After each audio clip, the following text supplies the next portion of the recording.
que había allí dentro, cuando ya se cruzaban correos con el señor Julio Durante. El señor Merino puso el acento en lo que el fiscal denominó la mentira fundacional, el hecho a partir del cual todos los demás tienen escasa relevancia. La mentira fundacional, que es aquella de que el sello siempre sube de valor, constante, permanentemente, aquello que hace que el negocio de Fórum Filatélico fuera un negocio en quiebra desde el primer mes, desde su origen, desde su nacimiento. Él lo sabe y lo pone de manifiesto ante la sala. En una estructura que efectivamente es compleja, el Ministerio Fiscal lo dijo y se refirió a Einstein, decía, bueno, hay que simplificar hasta donde se pueda simplificar. La estructura es compleja, efectivamente, no se puede simplificar más, pero el núcleo, aquello de donde viene toda la problemática criminal posterior, es extremadamente simple. Es la búsqueda de un subyacente carente de valor, con un valor muy menguado, sobre el que hay que construir toda una proyección de expectativas económicas de la pobre gente. ¿En qué punto fue útil la declaración del señor Merino? Hombre, en cuanto a los contratos de Fórum Filatélico y su gestación, en cuanto a los temores que ya desde el año 1995, en un informe jurídico no firmado que corría por la casa y que estaba en su despacho desde los tiempos del señor Pacheco, recogía el núcleo, la esencia de la problemática, en la necesidad constante de la búsqueda de sofisticados asesores. Estamos hablando evidentemente de majors. Aquí no se va a consultar al abogado de abajo ni a nadie parecido, se va a Clifford Chance, se va a las principales firmas del sector, porque se teme, porque hay preocupación, porque la correspondencia, la comunicación entre los sujetos es la del lío, la de lo que está pasando. Eso lo pone de manifiesto de primera mano el señor Merino. Lo sabe, lo conoce y así lo explica al tribunal.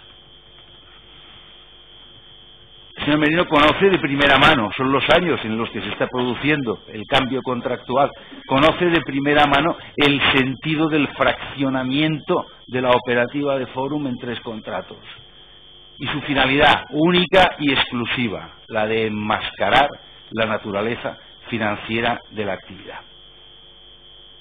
Se podría deducir más o menos, los abogados, ya saben vuestras señorías ilustrísimas, somos un tanto reluctantes cuando declaramos ante los tribunales y desde luego buscamos por todos los medios no comprometer la posición de quienes han sido nuestros clientes.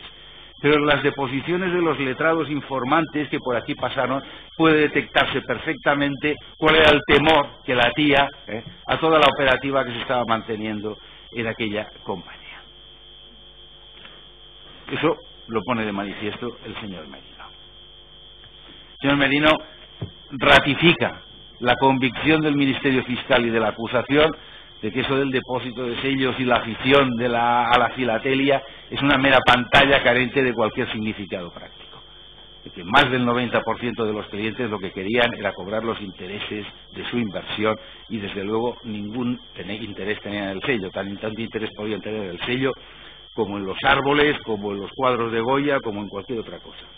De lo que se trataba era de obtener la rentabilidad que busca un pequeño ahorrador. Una rentabilidad, desde luego, muy bien vendida, con una poderosísima red comercial puesta al servicio del objetivo de la extensión máxima del producto y del modelo de negocio. El señor Merino pone de manifiesto, y el Ministerio Fiscal así lo admite, y entiendo que es esencial, su defensa entiende que es esencial en este punto, cuál es el mecanismo a través del cual se actualiza el valor de los sellos. ¿Cómo se actualiza el valor de los sellos? Y nos conduce al Santa Santorum, al despacho de presidencia, a ese debate, a ese diálogo, con la máxima instancia ejecutiva, tanto de Fórum como de su área comercial, como de su área representativa, en ese diálogo en el cual se establece cuál ha de ser el porcentaje de incremento de la valoración de los sellos en las listas para que el negocio pueda subsistir. Es decir, no es el catálogo Mitchell ni ningún otro de esos catálogos. El primer dato que se toma en cuenta es la necesidad. Y a partir de la necesidad se efectúa el ajuste de la valoración. Tenemos que ese es un dato trascendente que explica qué es lo que ocurrió con esas 108 listas permanentemente revalorizadas, con un subyacente que ha conseguido lo que no han conseguido los diamantes en Amberes, ni el oro, ni el petróleo, ni absolutamente ningún elemento. Lo que no ha conseguido ningún mercado, tampoco el de los valores mobiliarios, porque todos esos son mercados que incorporan un componente de azar y de riesgo que determina el valor en un momento determinado de sus productos. El señor Merino ha esclarecido, en la medida en que él ha tenido conocimiento, la cuestión relativa a la provisión o no de los importes de los compromisos de recompra y a su auténtico significado. Pero su significado, ilustrísimos señores, no es su significado contable, que entiendo que tiene muy poca importancia, a su significado material.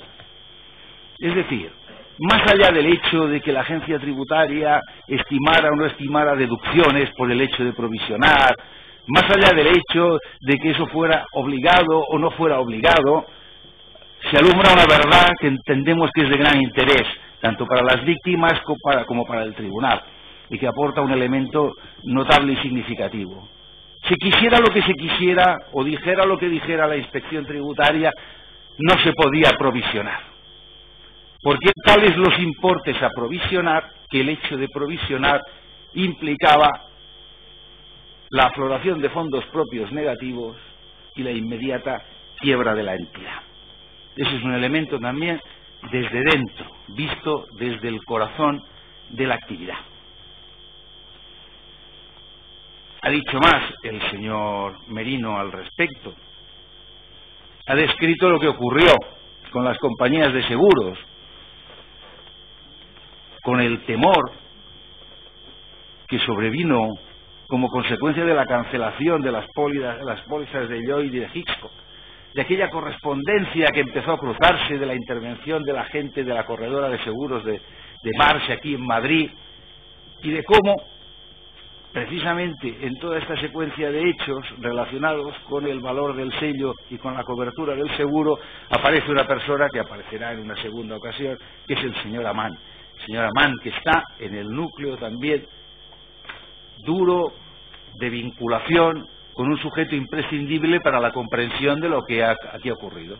Con el señor Carlos Rodríguez, Llorca, en fin, el señor Llorca, que es así como nos hemos entendido a lo largo de estas sesiones, y así me referiré al mismo. A propósito del señor Llorca, también el señor Merino, más allá de la prueba que se haya practicado, pone de manifiesto hechos de interés.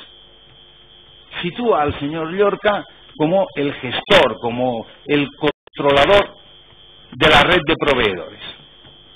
Claro, esto es una cosa que dice el señor Merino, es una cosa que dice el señor Merino. Toda la prueba que se ha practicado en este juicio ratifica la intervención directa del señor Llorca en ese diseño de la red de proveedores. Recuerden ustedes que esta es una red de proveedores en la que los proveedores de verdad, en la que Krimper y Piteri no pueden intervenir, no pueden formar parte de esta red de proveedores, porque no tienen la calidad suficiente para reunir los requisitos exigidos por Fórum Filatélico en prestigiosas publicaciones, por ejemplo alemanas, que es una cosa de mucho prestigio.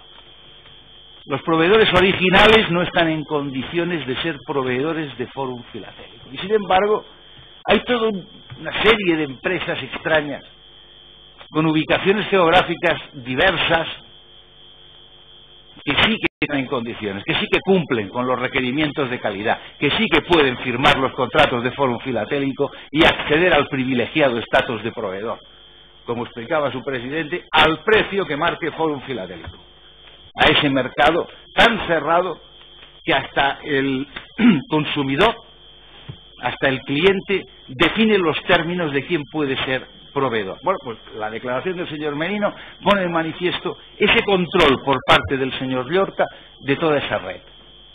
Y esa puesta en conocimiento por parte del señor Merino se ve ratificada por toda la prueba que se ha practicado a lo largo del juicio. Claro, yo, hablando del señor Llorca, a mí siempre me ha quedado la duda. El señor Merino me lo desmiente, es una impresión mía, pero a la vista de la prueba y de las propias declaraciones del señor Merino y de otras personas en este acto, A mí siempre me ha dado la duda de si efectivamente quien controlaba de verdad Fórum Filatélico era el señor Llorca, porque es que parece que todos los demás fueran apenas menos adláteres de él y que en realidad lo que residía en España, los órganos de administración de Madrid y delegaciones, no fueran más que los gestores administrativos del cascarón vacío de un auténtico negocio fraguado en otro lugar, con otros objetivos y con características muy diferentes. También, al poner en contraste al señor Llorca con los otros sujetos, tal como nos lo describe el señor Merino, vemos una cosa francamente de interés. Por un lado vemos a un profesional que opera en paraísos fiscales, que se dota de estructuras fiduciarias complejísimas a nivel internacional, y por otro lado pues vemos una cosa francamente y con todos los respetos más casera, más de alpargata, cuando nos movemos en el círculo de los sujetos residentes en España y que aquí están. El señor Merino también, a preguntas del Ministerio Fiscal y de su propia defensa, pone de manifiesto, revela ante la sala su conocimiento sobre cuál es la naturaleza y el papel de la sociedad springense y qué es lo que hace él en relación con esta sociedad que él atribuye íntegramente a la esfera de control y dominio del señor Briones. Y las personas que allí trabajan, no tengo nada que decir sobre ellas, pero desde la perspectiva del señor Merino, y entiendo que desde la perspectiva de la prueba practicada, son meros instrumentos de la acción del presidente de Fórum Filatélico. Bien, eso lo pone de manifiesto el señor Merino, y su declaración coincide con documental obrante en los autos y traída a colación en juicio por parte del Ministerio Fiscal. En Spring con la intermediación, con el vehículo que representa el señor Merino, director general de Fórum Filatélico, fluyen las instrucciones desde Fórum Filatélico a Spring y fluyen en todos sus sentidos. ¿A qué precio se compra y a qué precio se vende? Todo, absolutamente. Ese caparazón bajo la esfera de dominio de un tercero no tiene autonomía para nada, más allá de eso. Otra cuestión relevante de lo puesto de manifiesto por parte del señor Merino son las operaciones inmobiliarias de Grupo Unido. Y es en torno a las operaciones inmobiliarias de Grupo Unido donde aparece la nota tan exhibida en este juicio de tareas pendientes, la famosa nota del señor Llorca, en la que el señor Llorca da instrucciones. El señor Llorca, ya fugado, da instrucciones a la estructura de Fórum Filatélico. Y no da las instrucciones de un intermediario inmobiliario, ni las instrucciones de un API, no. Dice a quién hay que nombrar y a quién hay que cesar. ¿Qué sociedades hay que constituir? ¿A qué precio hay que comprar y a qué precio hay que vender? ¿A quién se retribuye? ¿Y cuánto? ¿Y por qué? Desde luego el papel trasciende de lo que es la mera intermediación inmobiliaria. De modo y manera que aquello que tenía un objetivo, en principio desde la perspectiva del señor Merino, absolutamente lícito y conveniente, es decir, vamos a hacer negocios inmobiliarios, ahora que hay un boom, porque Fórum Filatélico necesita desesperadamente actividades lícitas en las que ganar dinero, porque no lo gana en ningún sitio, incluso eso en un momento determinado, y bajo la gestión del señor Llorca, pasa a convertirse en un instrumento de detracción de fondos, y desde luego no va a ser esta defensa quien cuestione la existencia de blanqueo de capitales. En principio, dos puntos, dos bases, dos deberes de esta defensa para que la sala valorara la relevancia de la declaración del señor Merino desde la perspectiva atenuatoria que inmediatamente plantearé. Su validez constitucional, su utilidad. Creo que las constantes referencias del propio fiscal avalan la tesis de esta parte sobre lo dicho. En su informe, al referirse al señor Merino, el Ministerio Fiscal dijo, bueno, el señor Merino que ha reconocido los hechos, sin circunloquios, que ha manifestado su arrepentimiento, y dijo, intento ser lo más preciso posible, y dice, bueno, ha introducido alguna modulación con respecto a lo que él considera que puede ser su responsabilidad por los hechos, su merecimiento de pena. Yo creo que más o menos el Ministerio Fiscal lo dijo así. La modulación, efectivamente, es exclusivamente sobre eso. Sobre los hechos que conoce el señor Merino, nada hay que modular. Los hechos son los que ha descrito el Ministerio Fiscal, y en lo que los conoce el señor Merino, así lo ratifica y añade lo que él conoce a lo que es esa prueba planteada por el Ministerio Fiscal. Ninguna renuencia. ¿Cuáles son las renuencias? Bueno, en primer lugar, antes que nada, plantear que las disconformidades son menores y de calificación jurídica, y a lo que afectan es al marco concreto penal que finalmente acabe definiéndose. La defensa del señor Merino está de acuerdo en la calificación de delito masa de estafa con múltiples perjudicados y, desde luego, como ha leído la sentencia del Tribunal Supremo de 21 de noviembre del caso Afinsa, considera que el establecimiento del concurso con la insolvencia punible, en principio no diré que es un deber para el juzgador a partir de la misma, pero en supuestos similares es un criterio, una regla penológica que deberá ser tenida muy en cuenta.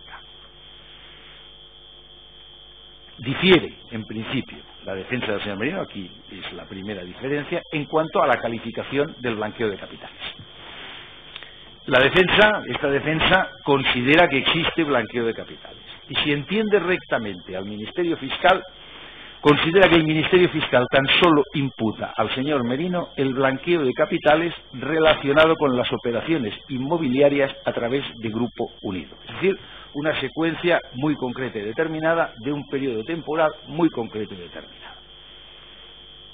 Todas las otras operaciones, las de proveedores, la de la red de reintroducción, he olvidado ahora cómo se denominaba, todas esas operaciones, en todas las salidas de capitales y en toda la ocultación y difuminación offshore que se plantea a partir de ese punto, entiendo que el señor fiscal no acusa al señor Merino, que la acusación se refiere a esas operaciones que se vinculan a la nota del señor Llorca de trabajos pendientes y que están relacionadas pues con esas gestiones de inmuebles en el sur y en Canarias por parte de Grupo Unido. Pues bien, yo quiero plantear a vuestras señorías en este punto una cuestión. Entiendo que hay elementos suficientes para considerar que la actuación del señor Merino en este punto no es dolosa, sino gravemente negligente.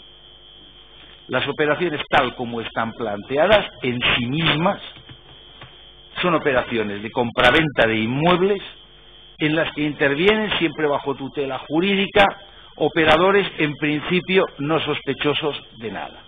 Y si bien el señor Merino hubiera debido de ser diligente, pensar que una operación que viene tutelada por quien ya se ha fugado de la justicia es muy posible que sea una operación que no deba llevarse a cabo, entendemos que puede entenderse, que puede apreciarse una conducta gravemente negligente en este punto, pero no constitutiva del dolo típico del blanqueo de capitales, es decir, de la voluntad de enmascarar los efectos de un delito antecedente, de enmascarar en este caso los efectos de un delito antecedente de estafa, de la estafa de los clientes de Fórum Filatélico a través de operaciones inmobiliarias. Como sea que las operaciones inmobiliarias en cuestión, y por la documentación obrante en la causa, creo que esto es así sin ninguna duda, terminan generando algún beneficio para Fórum Filatélico, desde la perspectiva de quien no está en la gestación y en el control de la parte ilícita del negocio, podría entenderse que su conocimiento, que su subjetividad con respecto al tipo no abarca el ámbito del dolo. Esta es la primera diferencia y es una cuestión que se somete a la consideración del tribunal en estos términos. La segunda cuestión también tiene una pequeña, mínima discrepancia con el Ministerio Fiscal. La defensa está de acuerdo en que el señor Merino es un cómplice del delito de estafa masa definido y al cual ya hemos expresado nuestra conformidad. Estamos de acuerdo en que es un cómplice y no entendemos en este escenario, y es otra cuestión que sometemos al tribunal, cómo el cómplice del delito antecedente se convierte en autor del delito de blanqueo. Es decir, si la aportación del señor Merino a la fase inicial es la de un cómplice, y diremos por qué, hablaremos de la complicidad brevemente, ¿por qué una intervención que es igualmente tangencial y que es igualmente periférica, con lo que son los verbos rectores del tipo, en el artículo 301 se convierte en autoría? Claro, En el blanqueo de capitales ya sabemos que estamos en un periodo de derecho penal expansivo y que precisamente delitos como el del 301, pues bueno, están basados en esas redacciones, siempre por decisión de directivas internacionales, además, en esas redacciones que tienden a difuminar, a pulverizar la distinción entre autoría, participación, dolo, culpa, se convierten en islotes de concepto unitario de autor, cualquier intervención se convierte automáticamente en constitutiva de autoría y es muy, muy difícil para los tribunales con el redactado del tipo escindir lo que es efectivamente una aportación contingente de la pertenencia al núcleo duro de la realización del tipo. Sin embargo, entiendo que en este punto, como siempre en el blanqueo de capitales, los tribunales pues se ven en el caso de efectuar una profilaxis del tipo, depurarlo y restringirlo, porque en ningún sitio está escrito, ni esta defensa admite, que el artículo 301 sea diferente del 302 o del 405 y que tenga un régimen excepcional que elimine para él las consideraciones relativas a la autoría y la participación. Y diré por qué. Califica el Ministerio Fiscal, señor Merino, como cómplice en el delito principal, en el delito antecedente, con toda la razón a mi juicio,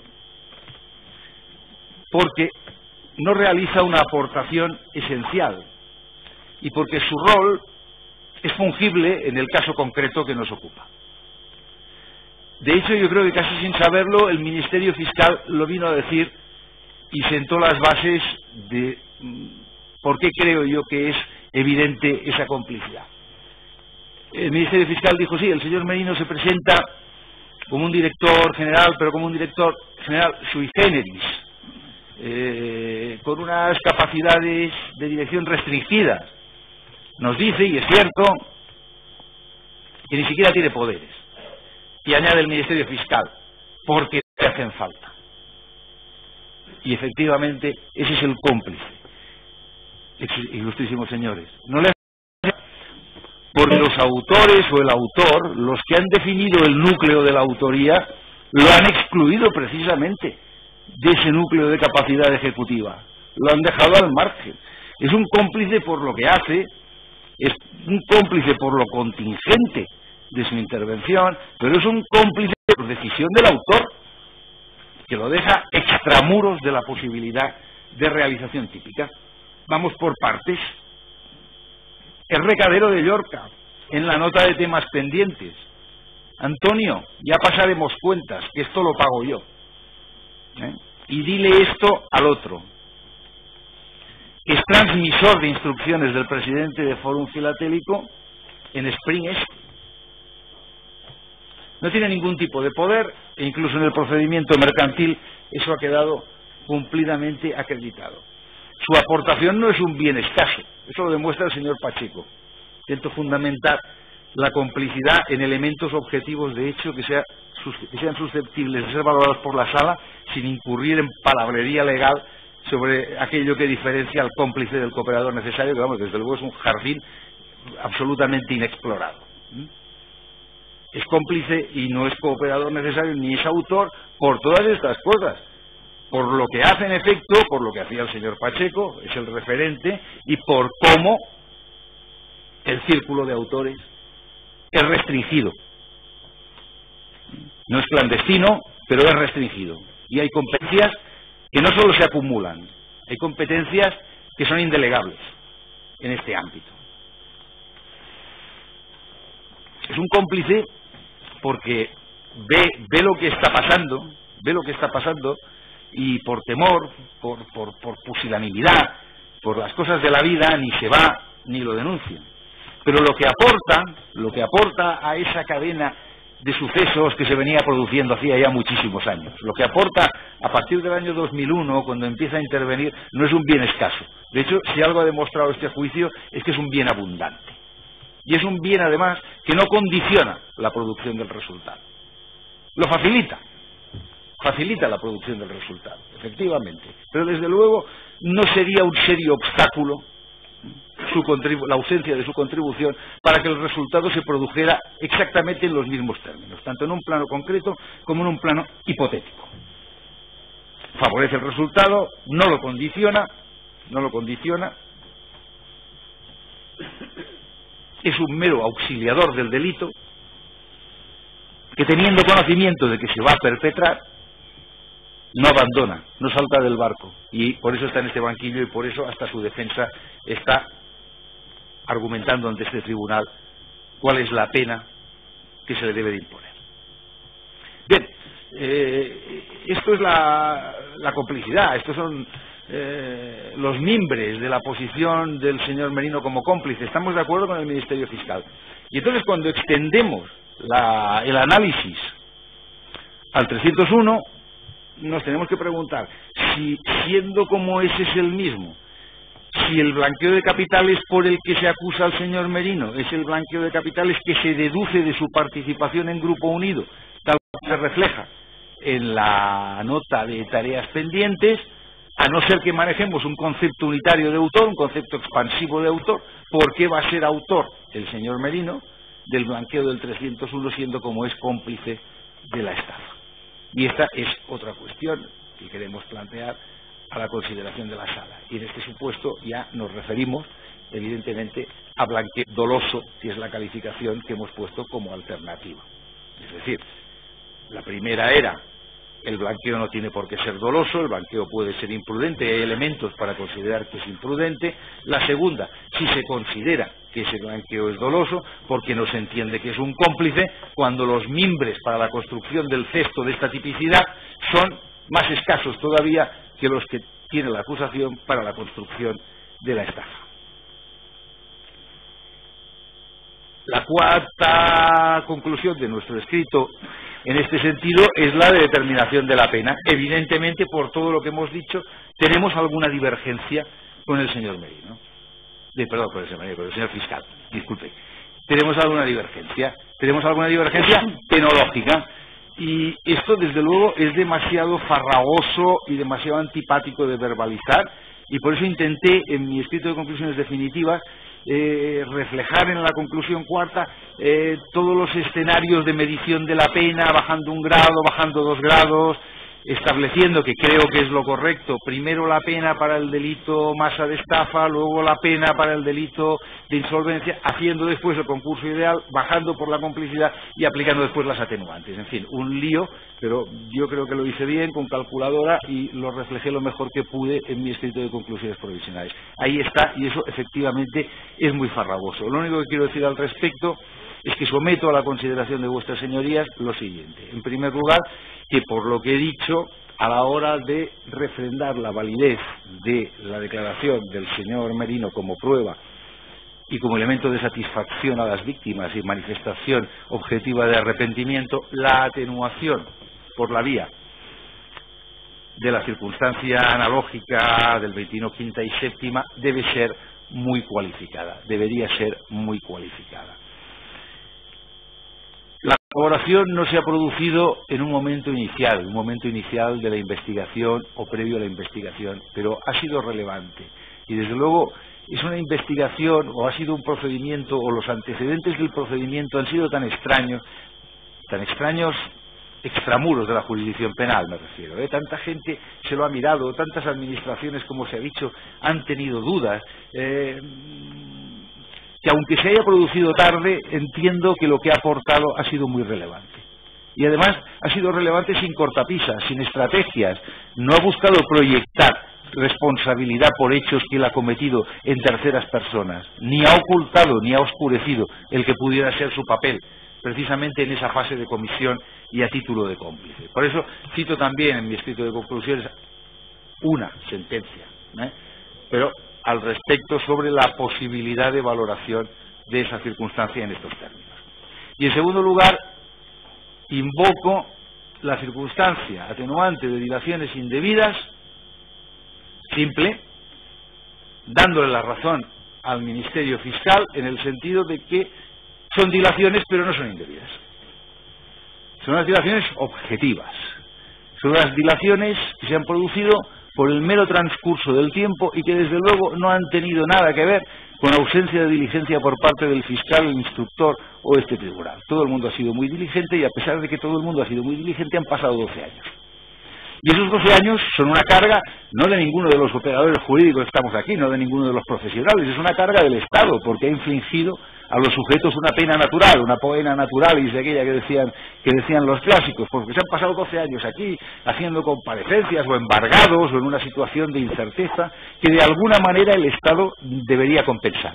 Y la vía de compensación lógica, y así lo estima también el Tribunal Supremo en la sentencia de Afinsa, la vía de compensación lógica sería esta de dilaciones que yo califico de indebidas con sonrojo, o califico de indebidas con pudor. En cualquier caso, entiendo que es una carga del Estado y, en fin, lo sabe todo el mundo, es un hecho notorio. Cuando el Estado quiere ir deprisa, cuando el Estado tiene prisa porque se sustancian las instrucciones, el Estado es capaz de poner 4 fiscales para llevar la instrucción de un asunto y lo hace. Y los plazos se cumplen, se queman las etapas como el correcaminos. Por eso entiendo que esa circunstancia debiera ser tenida en consideración sin pedir nada fuera de lugar en los estrictos términos del atenuante simple, para que, jugando con la confesión, tuviera también ese efecto atenuatorio respecto del señor Merino. Y otra cuestión atenuante, otra circunstancia atenuante, que afecta tan solo a la insolvencia punible, y es la circunstancia tercera del artículo 65, en tanto que el señor Merino es extraneus por lo que respecta al delito de administración desleal. Perdón, de insolvencia punible. Ya voy acabando porque ya empiezo a liarme.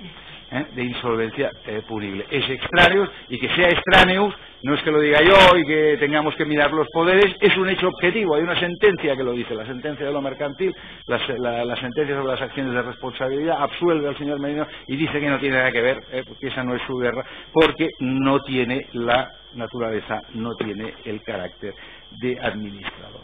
Y en definitiva, con el juego de estas atenuantes y poniendo en valor, tanto desde el punto de vista constitucional y del derecho de defensa como de la utilidad y del arrepentimiento, el testimonio del señor Merino, es por lo que su defensa solicita las penas que aparecen en su escrito de conclusiones definitivas.